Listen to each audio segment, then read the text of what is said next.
So until Barbara comes on, thought we might talk a little bit about some of the recent videos that I've been doing. Seems like they've gotten, well, lively discussion. And isn't that what it's about? It's really all the journey, folks. It's so often we get so, I don't know, boxed in.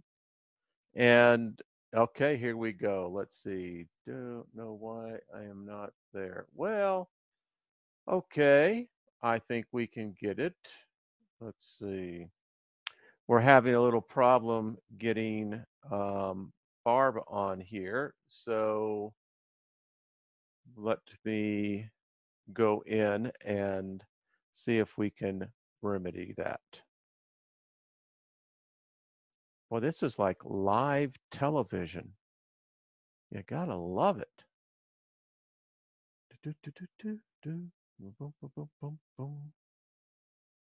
So we have sent her. Let me see what happens when I do that.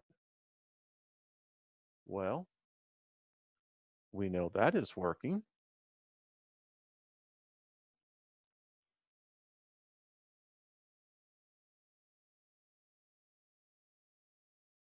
We're going to get there, folks.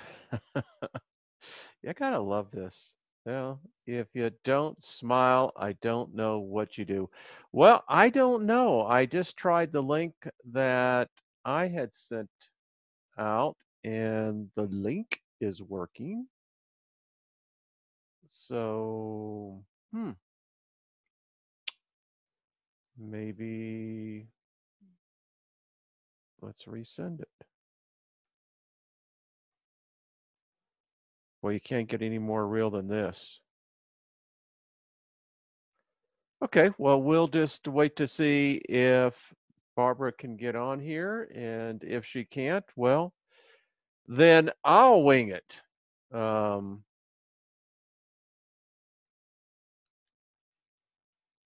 Because I don't understand. The links are working. Just gotta love this. Well, trust me, if we can't get her on, I know she is having, she's trying to get on. I don't know why the link isn't working, but oh well. I don't know either. So, let's see someone here.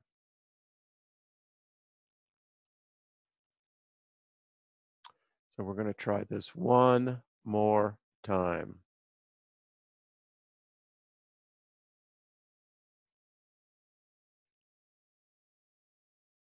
And it says, my message has been sent.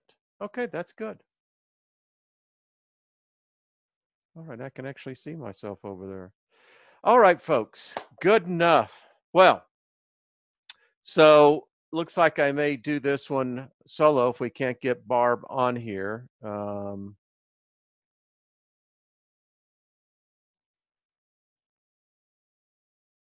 Let's see if we can get her on now.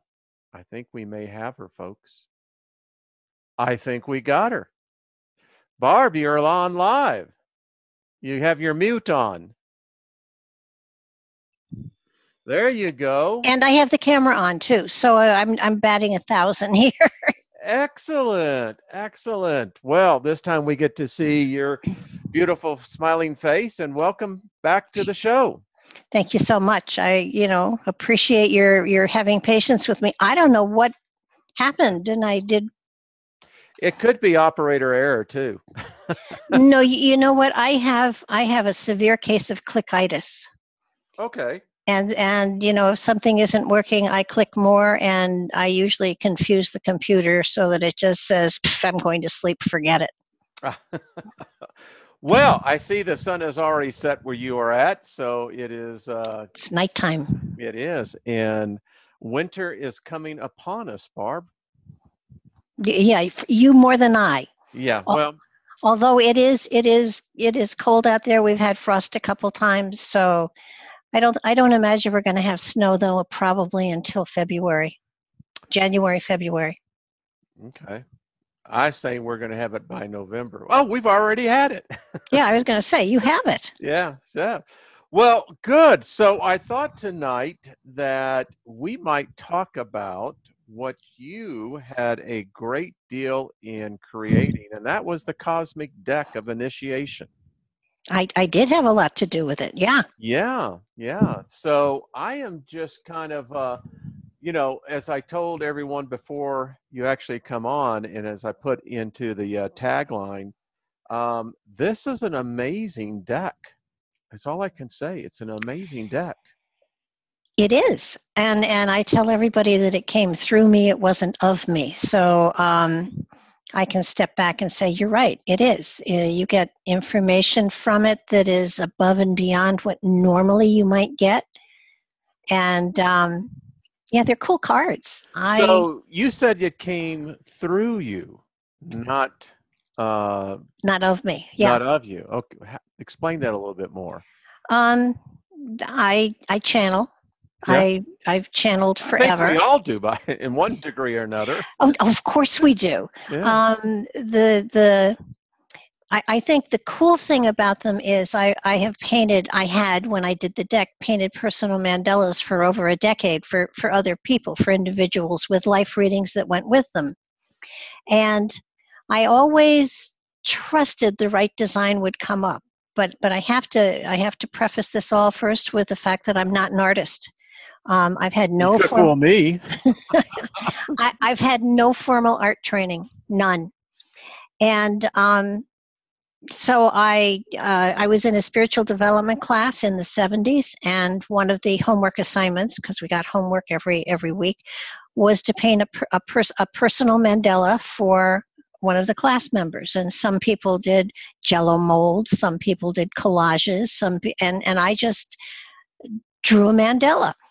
And the response was, to me, really, really surprising, because people seem to have been fascinated by the cards, by the mandalas I was doing.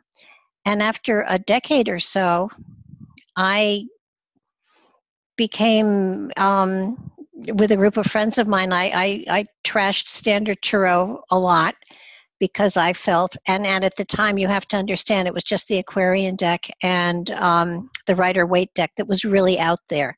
Right. So to me, someone who was not trained in tarot, the cards were scary. And They are intimidating. I will admit that. The artwork is. Yeah, but you got to understand too, the decks then, the tarot came originally from a card game in Elizabethan times, and it wasn't until the gypsies took the cards that went with that card game and started to tell fortunes with them that they became associated with not spirituality, but with the metaphysical, so to speak. So I looked at the cards and I kept saying, these are negative. These will scare people. How can you possibly give someone spiritual advice when you're looking at somebody that has 12 swords sticking out of them? Or hanging upside down, or flaming towers, or hanging upside down. Yeah, and oh my God, if they fell in reverse, then it was even worse. So my theory was to create a light energy deck that was not in any way connected to standard tarot. That if you want to get really technical, the word tarot means card. So in that sense, yes, it can be lumped in with tarot cards. But this deck was specifically designed and created to help people who are on a spiritual pathway towards awakening and expanding their own spiritual insights and consciousness. And so it's really a personal deck, but you can do readings with it as well. I'm no fool. I wanted to have something I could play with too. Mm-hmm. So it took me 9 months from the first drawing to actually signing the contract to get them published, which I found an amazing coincidence. The fact that it was 9 months, it was the birth of a new deck. It was the birth of a new aspect. Yeah. Yeah. of a new philosophy. Now, the aspect of awakening and evolving has been around forever. But at that time, and it was the only the second circular deck ever published. Really? Yeah, Mother Peace were the first, and this deck was the second. So, um, so when the deck came out, I told the publisher, this is way too soon for this deck. It's a sleeper, and I mean, it was well received, but people didn't catch on to what it was supposed to be used for, and it symbolizes the way the deck was created. It symbolizes the evolution of the human spirit from the foundation, the first entrance into humanity, to the threshold card, which takes you into another dimension. Hmm. So it is the journey of the spirit through lifetime after lifetime after lifetime after lifetime. The first 11 cards deal with the physicality. So you have, first of all, the 7 chakras, which I renamed because I couldn't pronounce the Sanskrit and I didn't want to have to spell them either. So I renamed the chakras, and in doing so, people don't understand that those are chakra cards, which was maybe a mistake. But it was the chakra cards with harmony and oh gosh, what else? Harmony, laughter, evolution, and commitment as kind of additions to it. So you have 11 cards, and the first 11 cards, not only it was done in groups of 11 intentionally, because the first 11, of course, 11 is a master number. Right. It's the number of illumination. So the second 11 cards were the cosmic laws, which of course we are constantly guided by, and they impact our lives, and they are what is constantly at work, sometimes against us and sometimes for us. But people didn't understand or didn't know anything about the cosmic laws. So it was important that they start to realize that if you're on a spiritual journey, the cosmic laws figure more and more and more within your reality, because sometimes you see a kickback, or sometimes you see karma coming to play within your life, or sometimes the element of the law of reflection is there. And if you understand that that's what you're being taught, if you understand that's what you're being shown, you then embrace it, incorporate it, and can move forward. Well, maybe we ought to define what cosmic law is. I mean, so often I hear terms that I will make assumptions that I think I know, Mm-hmm. but doesn't necessarily mean that I know. So cosmic law, how would that be defined? It's a law that is in play throughout the entire evolution of your spirit. It is they are set in stone laws, and they come into play within a physical reality, more so probably than when we are in an etheric reality. So that while we're in the physical plane, they are more seeable and understandable. But they are laws that every religion basically in one way or another teaches in its own way. Karma, the law of sowing and reaping, the golden rule, etc. Mm-hmm. Correct? Law of cause and effect, law Yeah. of attraction. I Yeah. mean, all of them, and they are always at play within our lives. We can't sit back and say, "Huh, I want a new car, so I'm going to start practicing the law of attraction." You don't start practicing it. It's already in play within your life. If you want to embrace it and flow with it, that's a whole nother ball of wax. But you don't turn them on and off. They're always on. Why is it then that would we say that negative things happen to people sometimes? And it seems like it happens in waves. What causes that? Because I'm sure not everyone's out there attracting, the negative in their life.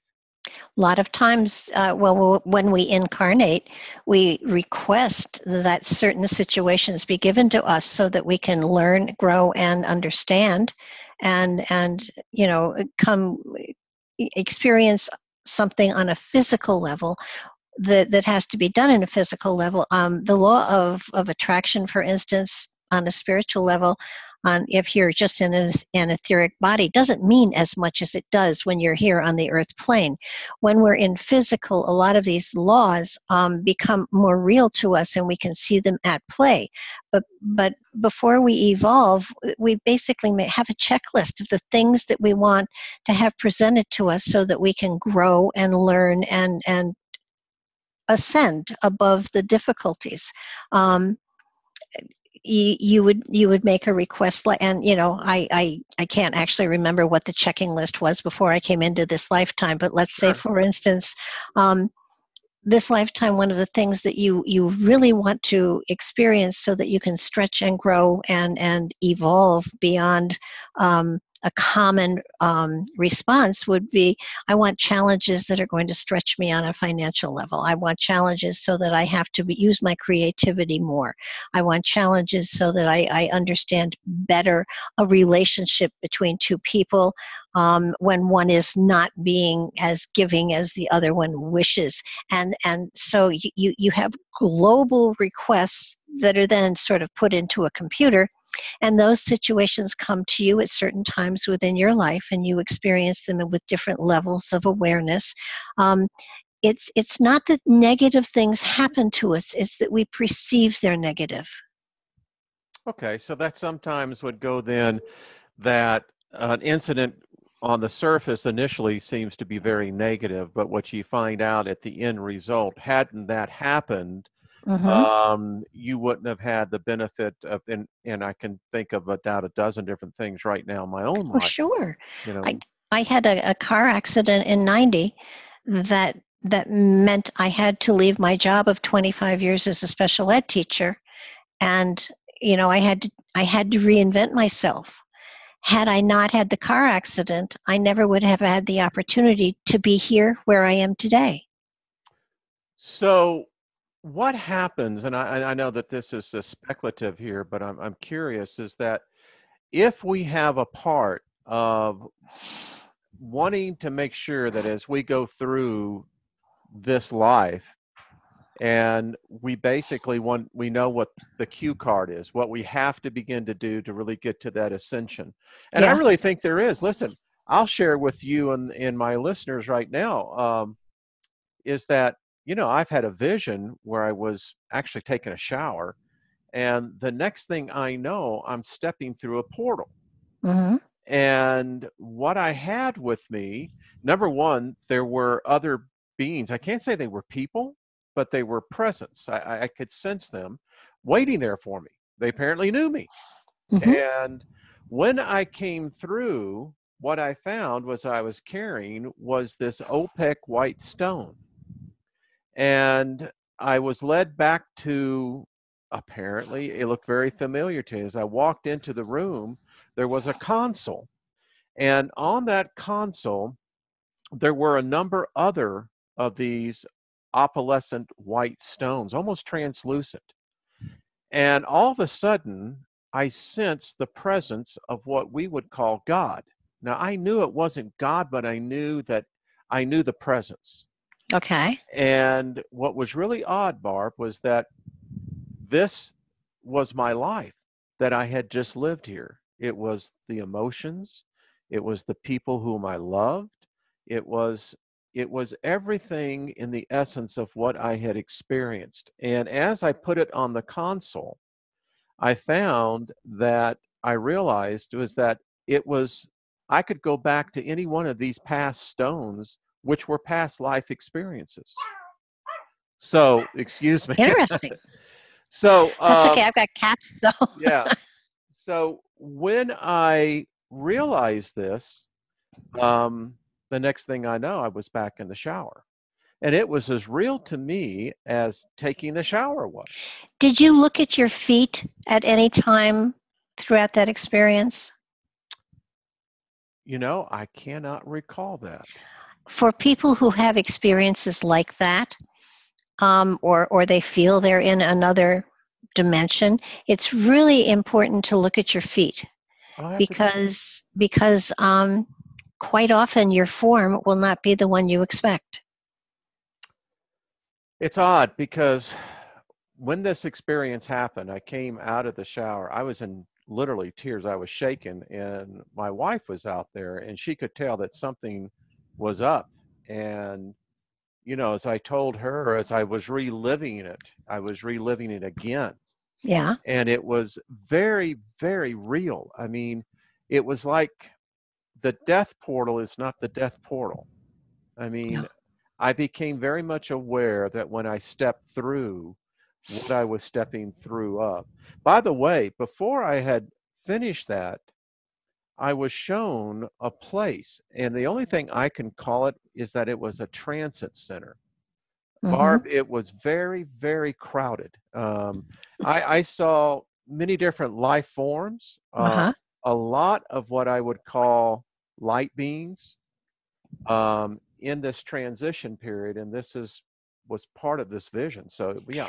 Well, you got to understand that the spirits, as they evolve, take on an avatar, a form of whatever is indigenous to the planet, to the place that they are going to manifest, to incarnate into. So it's not surprising that you would see different life forms. And when we pass through that portal, we keep the density of the human form for a while. It takes a while for the shadow of it to dissipate and reveal the spirit energy that is within. As you're saying this, I can now recall some of what I remember because it comes back. It's almost like watching an old talkie. You're watching it and you can almost Yeah. figure out what the actress is saying. But I do remember seeing a number of, and the only thing I can say they were like spears, but um, they were motionless. It was almost like they were afraid. They didn't know what to do. And no one was paying attention to them. That was what was really strange. Well, they were probably being left alone till they found the courage to move forward because nobody's forced over there. That's what I got that sense. And it's odd now. So when we get back to the cosmic deck, Yeah. I see a relationship. Well, each of the cards, after it was created and somebody brought it up to me, I never actually designed them with that intent. But they do create portals. They do have an energy. They do have a vibrancy to them. They are connected to sacred geometry. They Oh, okay. um, not intentionally. I did them with a ruler and a compass. Those were my tools. All right. I'm telling you, folks, when it comes in, doesn't it? So what can a person get from actually when I got, and by the way, thank you. I've told you this before off Mhm. the air, but I'm saying again, you were gracious enough to send me this wonderful gift. What can a person do? For instance, I see that you have in here one reading can be done in what you call a rapid fire. Yeah, that's I first of all, I made up the spreads because, of Okay. course, I made up everything else. So it just figured, why not create my own way of reading? But the one that you've got out there now is called the Foundation spread, and it is a lot of cards. It's very pretty when you get it out on the table, and that particular spread will give you the 12 months of the year. It will give you the 12 astrological houses. It'll give you past, present, future, and it'll give you body, mind, and spirit information. It all depends on what you want to get out of the cards at that particular point in time. What they won't give you is an absolute yes or no, because we have free will. Ah, now that's very interesting. Yes or no? Because we all have grown up with the Ouija board and we've seen these things and we've all played games as children coming up and even as adults now, we think Mm-hmm. that many times it can be yes and no. But you're the first person I've heard actually bring that up as a tangible Oh, yeah. alternative. They will give you a philosophy that Oh, you can apply to whatever is going on. It's your choice, it's your life. You're the one that's totally in charge. but spirit can give you a philosophy that you might not have thought about. For instance, there's a card that is the fifth chakra. It's not free spirit. It's a creative card, and it basically, if you threw that and you had a question about something, basically that would be spirit saying, get creative. Don't, come outside the box. Stretch yourself a little bit, because always the positive is there. It's just a matter of how do you want to get to it. And sometimes you want to wallow, and then you wallow. Yeah. Well, how true. And, it brings up that thought. Listen, if the universe is made up of a balance, both positive and negative, you can't have one without the other. Exactly. That's why I tell people heaven doesn't exist. It would become hell to you very quickly. What's the point to it? Well, that's exactly. I don't think we really think about, is that, so, all right, what do you do once you get there? I mean, if you want to sit and eat bonbons by the fire for the rest of your life, you can do it, but there's no point to it. There isn't. And nope. It really isn't. And so it gets back to this point. We're always seeking guidance, but it seems so often in that sought process that we always end up drawing upon the negative.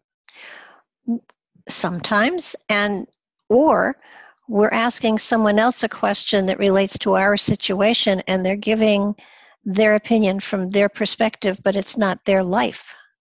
So sometimes the advice we get from others is more harmful than what would happen if we let something evolve from us. So what I'm hearing in that, and my mind is turning, is that it seems like each of us would have the ability to look within to seek the guidance of a tool like this. Yeah, absolutely. I mean, it's a man sat down and asked me advice. He had prostate cancer. Now, I don't have a prostate. I mean, I could give him good, sound advice, logical advice, common sense advice, but I couldn't tell him what was really best for him. It was his choice to make. It was his decision to make, and maybe he needed to sit and meditate. Maybe he needed to listen to the whispers that come when we sleep. Those silent whispers that come at night in our dreams. Maybe he was waiting for a sign, and the sign wasn't there yet. But to give someone advice is to only go from my own experience, which doesn't help them at all. Ooh. That's profound. That is really profound. When you're really looking for the guidance, you have to always remember how it's being filtered to you. Exactly. And the worst thing you can do is to go to a psychic. Well, there you go, folks. Worst thing you can do. So I am left then puzzling. I'm 62. And at this age in my youth, and I'm still in my youth, I have come to now begin to question fundamental thoughts and precepts that I had always thought were well grounded. And the one that you and I were talking earlier about, and I have been thinking about it more and more since that time, is what is spirituality? It's a good question. I think one of the I wrote something in my website, and I think the part that really touched me the most is it's not science, but it includes science. It's not philosophy, but it includes philosophy. It's not religion, but it includes religion. It is all of everything, and then it goes beyond it. And we have been so conditioned that science is absolute, that philosophy is absolute, but nothing is absolute. Everything is constantly growing and evolving.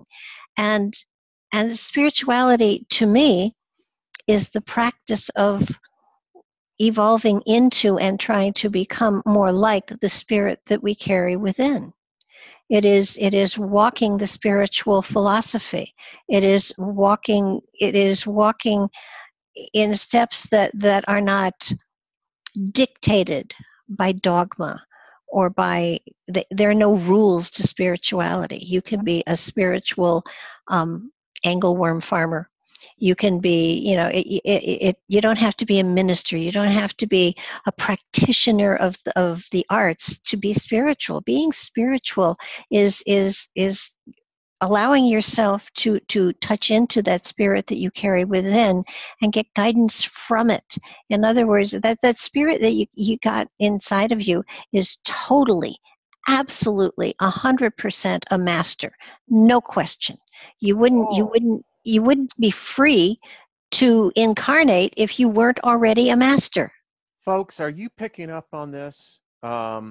Listen, I don't know how many, let me just give a second here, Barb. I don't know how many is actually listening to us, but I have to tell you this. That was profound, folks. I mean, literally profound. That we are all master spirits already.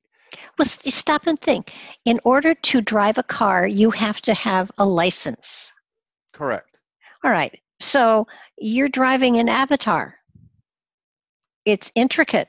It's refined. The only way you can get into the place where all of us are is if you are a master spirit, if you have achieved mastery. Wow. Wow. And did you come here to make mistakes? Yes, you did. and apparently we do it very well. Oh, I have 2 master's degrees, but I think I have a master's degree in screwing up too. So, I think we all can raise our hand. How, everyone in the chat room, I know there's like yeah. 80 watching us, and we all have to agree with this. Bart, let me ask you something.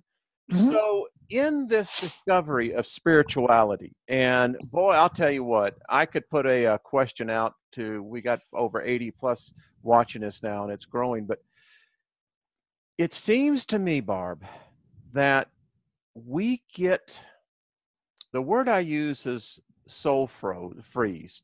We start down this path of spirituality and we get off to the sidetrack into these tangents Yeah. that we think that it's actually adding to our spiritual growth, but it's really regressing that. Oh, I people come to me and they say, I don't understand. I've taken, a gazillion classes. I've spent a fortune on workshops.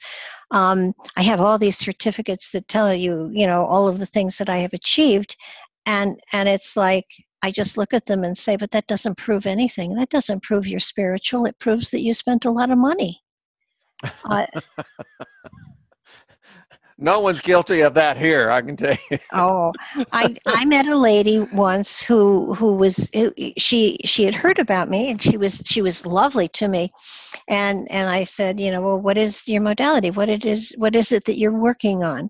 And she said, well, I'm a shaman, and she was very young, and I said, that's profound. What Peruvian, Native American, what kind of a shaman are you? And she said, well, they didn't tell me, and I said, well, how did you become a shaman? And she said, well, I took a 3-day workshop and I have a certificate. Oh, And crap. I said, please don't tell Oh, anybody you're a shaman, especially a shaman, because the term shaman is one that is given you by people who respect you. It's not a class you can take. well, It's there's your just, problem right there. I mean, yeah. And so it's not, I mean, if you want to play with pendulums and you want to study with someone, if you want to play with dowsing rods or whatever, go for it, but you have to understand that these are tools that can easily become crutches. And good point. Excellent point.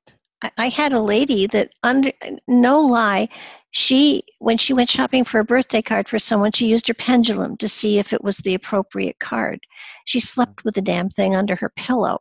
I mean, I said, it's you that are giving the electronic, messages to that pendulum. Whoever is using the pendulum or the dowsing rods or whatever is drawing on their own energy.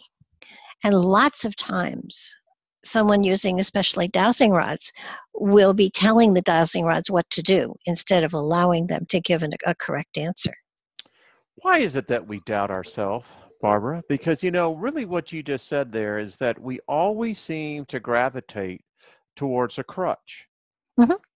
And yet, all of us are guilty of this. It's that experiment. If you had three doors and you had one choice, what would those choices be? Well, as far as practitioners go, people like a good show. Hmm. I could sit and talk to somebody without using cards, without using anything, but they wouldn't just be as impressed or pay attention as much as if the cards are out on the table. And when it comes to your own personal stuff, you want a sign. And I got to tell you, when I was painting the cards, I would take breaks now and then, and I was walking my dog, and it was springtime, and we lived by the water, and there were boat yards around us, and so you could hear the clanking of the rigging in the sailboats. It was really had to be about 3 o'clock in the morning, and I'm walking the dog, and I'm thinking, I could be on one heck of an ego trip here, thinking that I am competent to create something that can be of service to humanity, and I was talking out loud, and the dog was paying no attention, and it was like, I need a sign. I need something to know that I'm on the right path. I don't want to take advantage of people. I don't want to put something out there that is inappropriate. I'm beginning to question my own intuitive direction, and it was like, a burning bush would be fine. A clap of thunder would be fine. Just something simple. You don't have to make it, a grand anything, but just let me know, and let me know in a definitive way, so that I keep going, because otherwise I'm going to go on strike. I'm going to stop, because I am so frightened that this is my ego doing this and not a sincere spiritual journey. And I waited, and nobody said anything, and the dog didn't pay any attention, and I heard the clanking, and at that hour of the morning, nobody's stirring, even the insects are sleeping. And a seagull flew over my head and shit on me. Well, there's your cosmic answer, folks, right there. And it was like, you have to be specific, you Yeah. have to say, a burning bush would have been better, I think, but At least a little bit more dramatic and see where you're going. I no longer go on strike outside. Wow, that is so. Yeah, but it gets right back down to this. We within ourselves typically will have our own compasses, but Yeah. we have become so dependent on so many external, what we would call affirmations, right? But isn't that what major religion has done to us? Well, it has. It absolutely has. I You mean, know, you have to go through this, you have to do this, you have yep. to appeal here, you have to do that. Hmm. And the reality is that that master teacher that is inside has to work through our our our personality and our ego in order to manifest. So it has to do it subtly, because the ego really doesn't want to have anybody else in control. Boy, and I'm just sitting here because I can only relate to my own experience, and I come out of the Christian faith. And as I look at it now, what happens is that we all come into this desire to know that which is greater than ourselves. But the problem is that we don't know ourselves when we step into that search. Right. So we begin to look at the greater self is higher, but never understanding it is self. Yeah. That's really what you're praying to. It's really what you're drawing through your focus and your energy. That's what I've come to understand. We don't need a savior per se to show us the way. Yeah, and your savior would be different than my savior. Exactly. Exactly. So, and they don't wear name tags. And anybody who is walking on the earth plane now that says they are a savior is lying, because people have to be an expression of what they are inside. Yes. And if somebody is really walking a spiritual pathway, then it's recognized. People sense it. People feel it. People know it. Yeah. And if people aren't recognizing it, then you're doing something wrong. Then your arrogance, the glamour that comes with having touched in with some of the internal gifts that we've brought through time, and you get carried away with it. It's easy to do. Talk about those gifts, because I think that that's something that many of us are confused with. I contend this, that within each one of us, we have special abilities, talents, and gifts. Not all are equal to each other, but yet they are compatible with all. Well, in your DNA, you've got the ability to do many things, and not everything is turned on with everyone each lifetime. And we are all intuitive. We are all able to. We are all empathic. We are all. There is the element of being able to see into the future to a certain degree. There is, I mean, we have a sensitivity that people doubt, and they keep shoving it back and saying, nah, that was just my imagination. Well, your imagination is a way that spirit talks to you. Could you, boy, you just said something that just set off a thought in my mind. We all have that empath, that sensitivity. But here's my question, Barb. So many of us lose our ability of seeing that. And I wonder if it's like anything else in life, that when you have a block and you continue to block, that eventually this is going to have a negative effect somewhere else. No, it's not going to be negative. It's going to make things more difficult. Okay. All right. That's just another word. Then another word that would say then it's going to have an impact somewhere else.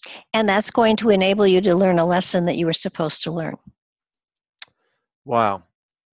All I know is that when I get at the end of this journey here, it's like Cat Stevens says, you know, my body's been a good friend, but I'm not going to need it when I reach the end. True. I'm just going to want to make sure that when I get the list that I sent to myself, I Well, mean, seriously, I want to go, okay, Steiger, oh, crap.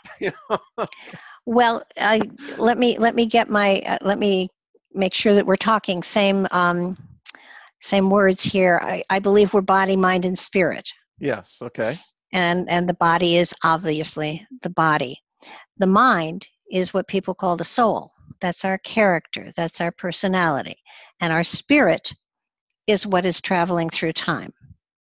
At death, the body and the spirit are over for this lifetime, and we What, don't we what don't about the use them soul? again.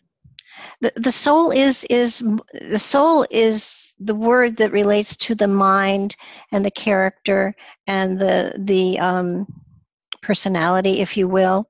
The ego, that's Okay. the mind, that's the soul, that's of this life. So that the spirit will move on. The other stuff, it's like I tell people, it's like when we were young, we used to, most of us, if we were lucky, got a new winter coat every year. And we get a new coat because we grew out of the old one. So that Sorry. I just thought it could go on.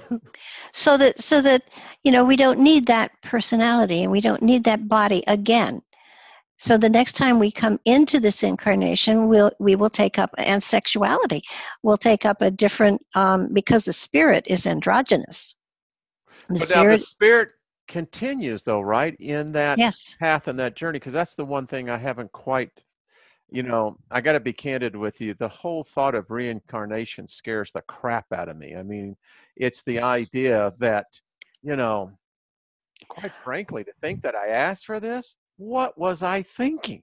You know? well, you probably were with me at the bar having a few beers before you went into the Yeah. reincarnation office, because It's like, I swear that I think we're given a checklist, literally.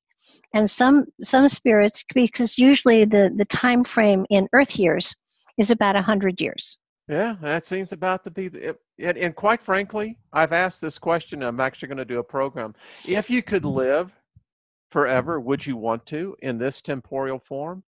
Hell no. I mean, after 100 years, I don't know. Well, the body was built for 120 years. I think it was actually built longer than that, but I'll go with the 120. Absolutely. Well, today, Yeah. it's theoretically it should last 120 years. But I've seen some 110-year-old people, and no, Yeah. I Yeah. you know, Yeah. I want my 30-year-old body back. Hey, listen, and the way that transhumanism is working now, they have actually said in the next 10 years they will unlock the code for the regressive gene of aging. Now, what that will do to humanity, I don't know, but this is where we're heading towards, and at least that's where the boutique labs of genetic engineering is going. Well, even so, the soul is still going to move on, and we come into each lifetime with things to achieve. And no matter how old we are, when we've achieved them, we move on. That's why children die young. And That's you know what? why You just brought up something. Barb, you're reading my mind. Get out of my head. Uh, but there's the, plenty of room. Don't worry about it. my wife said that's a scary place to be. But um, I've just thought about this. When I lived in Knoxville, Tennessee, I knew a guy, great guy. We were buddies.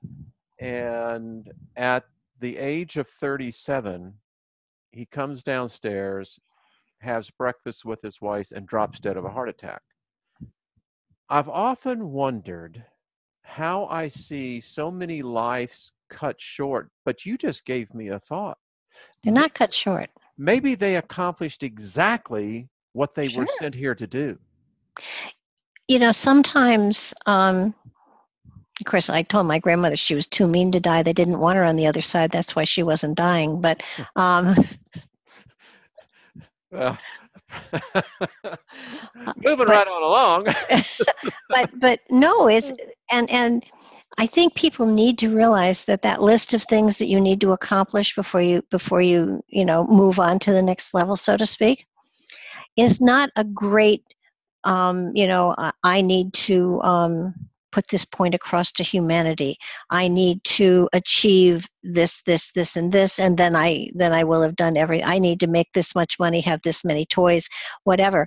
The things we're here to accomplish can be as simple as smiling at someone and telling them they look pretty in the grocery store, and then moving on and knowing that person is going to have a smile the rest of the day because you said something kind to them. It can be not hitting a car, Hmm. in an accident. It can be such simple thing, and they are always simple things. They aren't the huge things. You need to write a best-selling book, yada yada. No, you don't. Besides, every author only writes for themselves anyhow. True that. I mean, and that's been always my thing. I tell people, because I get a lot of response, people saying they're praying for my soul and that way you need to read the Bible. And what they don't realize is that I have been reading the Bible and studying it longer than most of them have been alive. But here's the point, is that no matter what the word is written, it's still synthesized to the individual who's putting ink to paper. One thing I know, reincarnation may frighten you terribly, but I highly suspect you wrote one of the books of the Bible. If I did, God help us. And you're here to correct your mistake. Well, there might be a lot of truth to that because I am definitely upsetting more than a few off. But what people don't understand is that, Barb, these thoughts that come to me they're of another place. Yeah.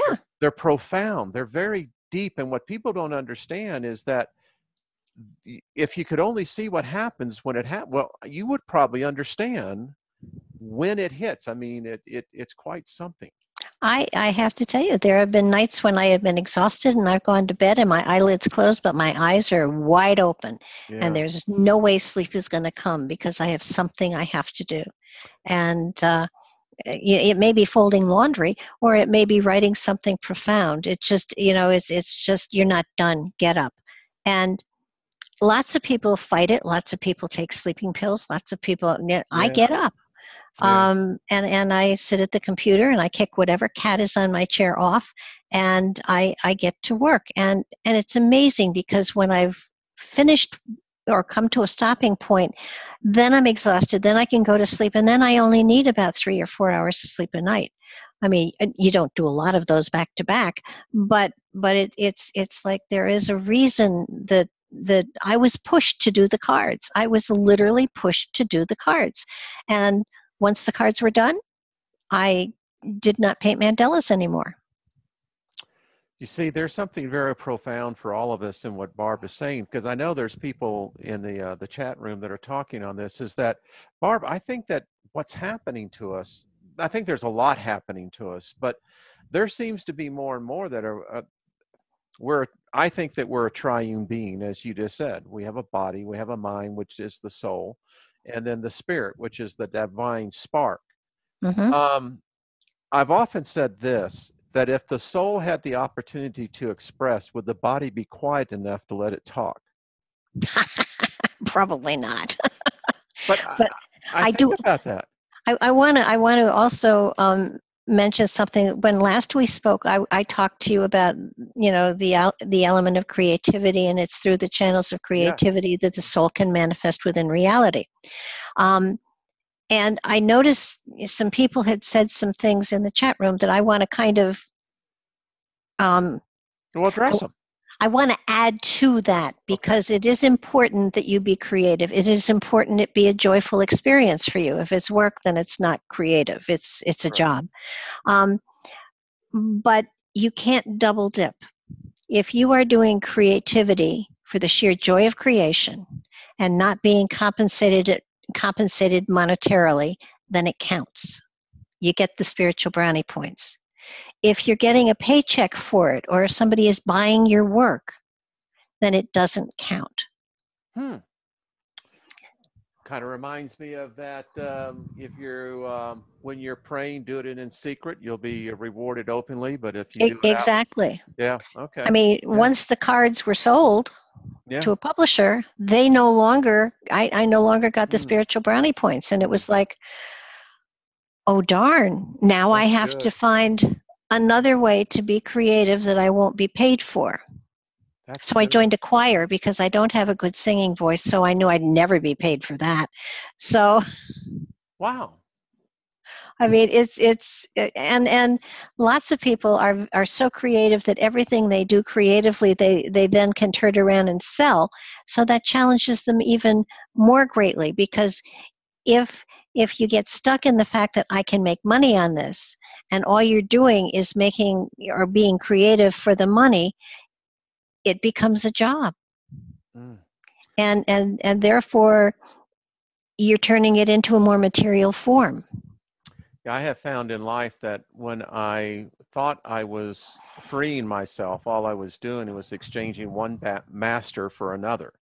Yeah. And many times it cost me decades. And it's only when you start getting near the exit point that you look back and you go, man, if I just knew that, I could have saved at least 3,600 days to go somewhere else.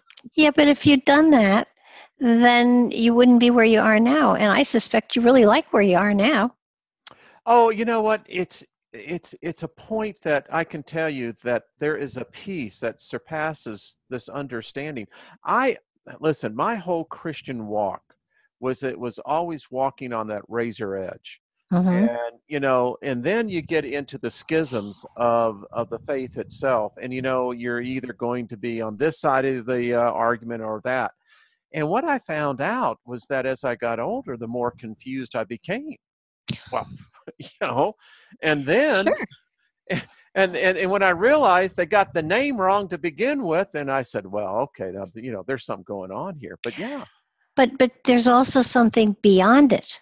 yeah, And that's what I think is so wonderful. There is I keep telling people that you go cosmic, you go beyond the let's be honest here. On any other planet, they wouldn't know who Jesus was, they wouldn't know what the Bible was, they wouldn't know what religion was. So mhm, that there has to have been a greater creator out there that doesn't doesn't take a minor title like God. But we created the gods. We created all of them. We Yeah. created the Christian God. I mean, there is a creator out there. There is a consciousness that has created us. Absolutely, it is profound. Boy, is it. But it didn't ask to be worshipped. Ooh, you hear that? Now, see, that I can hitch my horse up to, you know? It's sort of like it planted seeds. It Yeah. doesn't give a damn. Some of them will live, some of them will not. Some of them will, grow and flower and evolve. Some of them will not. There's a big bag of spiritual seeds that were cast out amongst the stars, and everything developed in a different way. But that consciousness is not looking at everything. It's on to bigger and better things. You know, there was one author, great fiction author, F. Paul Wilson, that I've mentioned before. He wrote a great book called Night World. He was the author who articulated that exact point the best. He said there were two dynamic forces in the universe of all realities. And it wasn't a case that one really cared about the other. It was a fact that, for instance, here in this temporal plane called Earth, there was what they was called the other. And it just came along and seen this, and then what was here before, who really didn't care. Mm-hmm. But it was the fact that this other presence came in, that this other one came back. And it was so poignant, Barb, that it said to me is that the creator really isn't up there balancing the scales. No, I mean Yeah. we're like. You're familiar with what milkweed looks like when Yes. it? Yeah. Oh, yeah. Okay, so when all of those seeds go out all over the place, that pod isn't keeping track of everything and saying, "Oh, 492, screwing up royally." It doesn't care. It doesn't care. It I doesn't. mean, it isn't that it. Yeah, that's not the right way to say it. It has released seeds, Yeah. Yeah. and the seeds have consciousness, and it's up to the seeds to flourish where and how they can.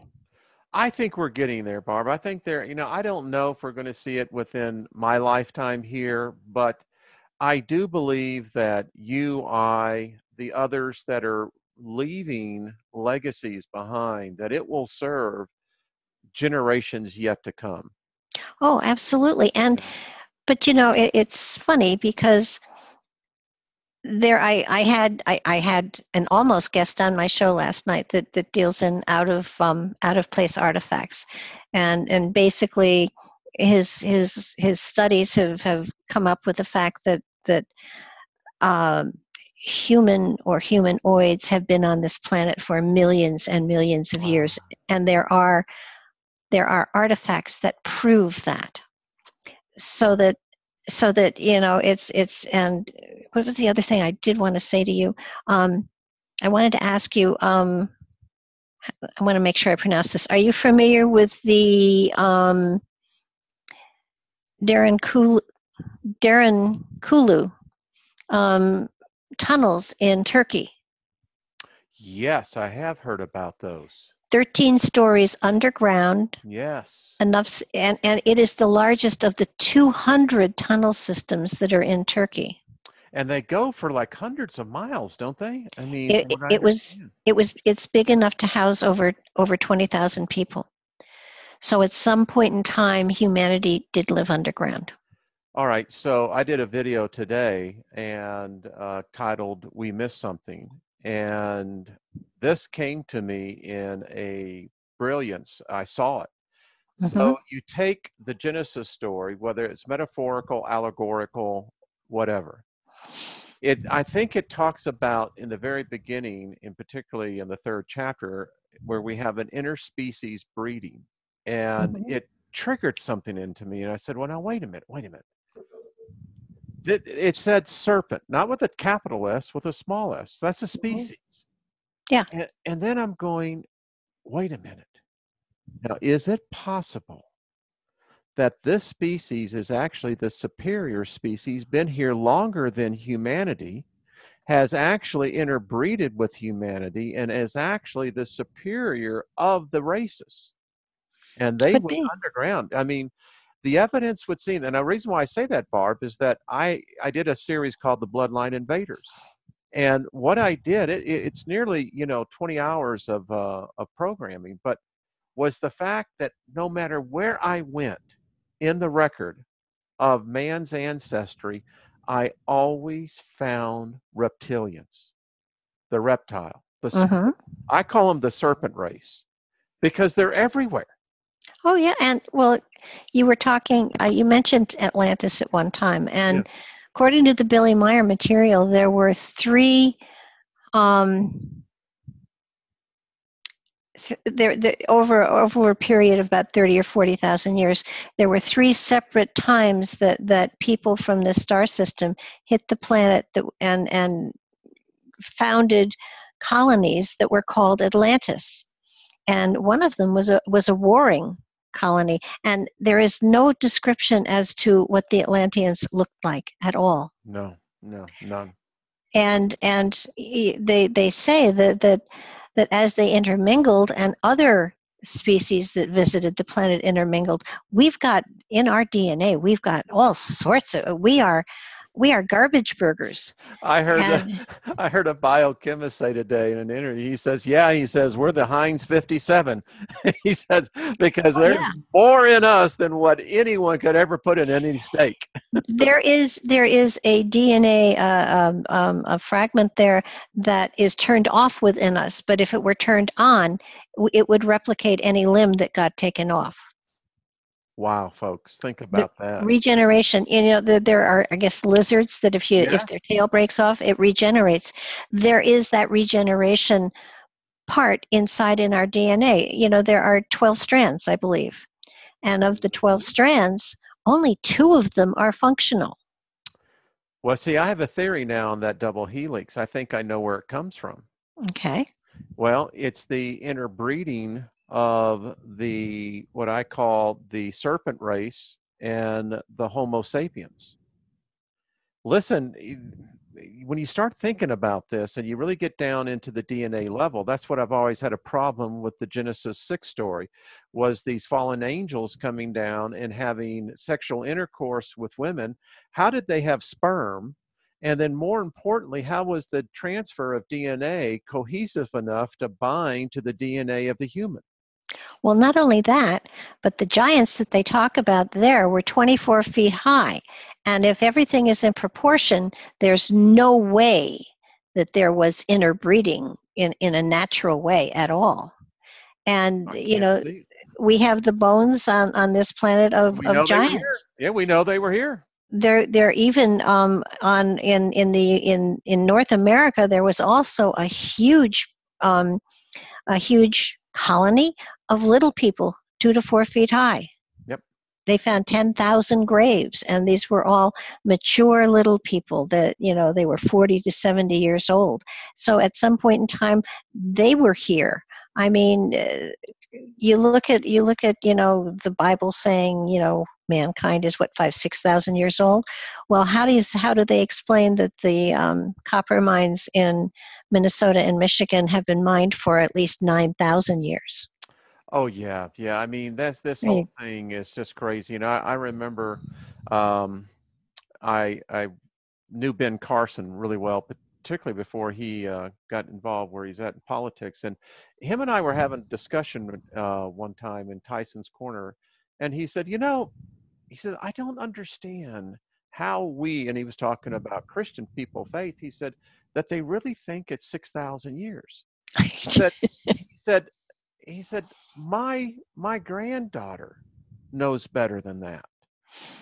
And I happen to find Ben Carson to be a very brilliant man. Well, the planet's what, 450 million years old? Well, I think they said close to 5 billion. And Yeah. I look at the planet as a life form, Oh, yeah.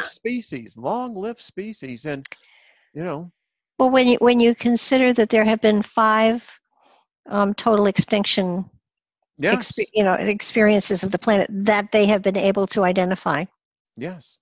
that means that it got wiped out and started all over again. I have a book I only share with very special people, but in this book, it talks about, here's the problem, folks, and Barb, I'll bring this out about the archaeological record. The earth has a way of dissolving the past Oh, yeah. and then bringing it into the present. And that's the problem we have today, is that many of the records that we're talking about, I think exist, but I think that just the way the earth works as a living organism. Well, yeah, but we hold within us our own hall of records. Yes, now So there you go. Now see, that's the other point. Do you think that that actually exists on an ethereal plane?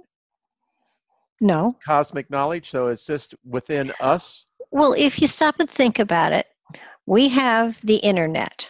Yes, we do. And in the internet is all the knowledge known to man, just about, Yes. if you can look for it.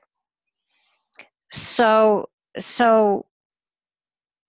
you would think that a spirit would have access to even greater technology, wisdom, whatever. I do believe that our spirit, the spirit within us, has knowledge of everywhere it's been and everything it's done, of its total evolutionary, but it doesn't care about a planet. I mean, it's like last Tuesday. I really don't remember what happened last Tuesday. I don't really, I'm sure I did stuff. If I looked at the calendar, I could tell you. But there's so much more importance to where you're going. Now, where you've been does give you a foundation, and it is a good thing to know. And every time you incarnate, there are lifetimes that have great relevance to what you're going through now. And those lifetimes are easy to pull up. But it's almost like our minds are a computer. So the memory of a spirit who is eternal has to be as complex, if not more so. So why would he want to look into a book? Well, now you open up a whole lot of thought, because and I do believe that this journey never ends. I don't think that there Yeah, no, is, I don't think it does either. yeah. And that's the first thing I had to get through my head. Mankind cannot think of eternity because we're always thinking of a beginning and an end. But you just said something to me, that to the audience as well, is that, okay, what says I'm going to be the next time coming through? Am I going to be a Homo sapien?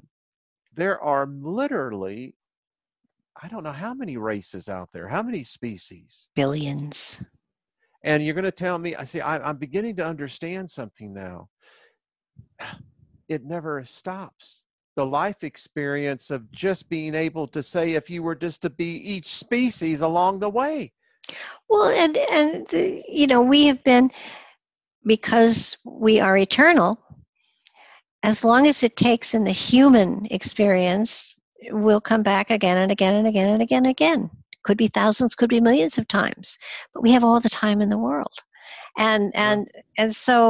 and I don't know that we constantly stay in one dimension.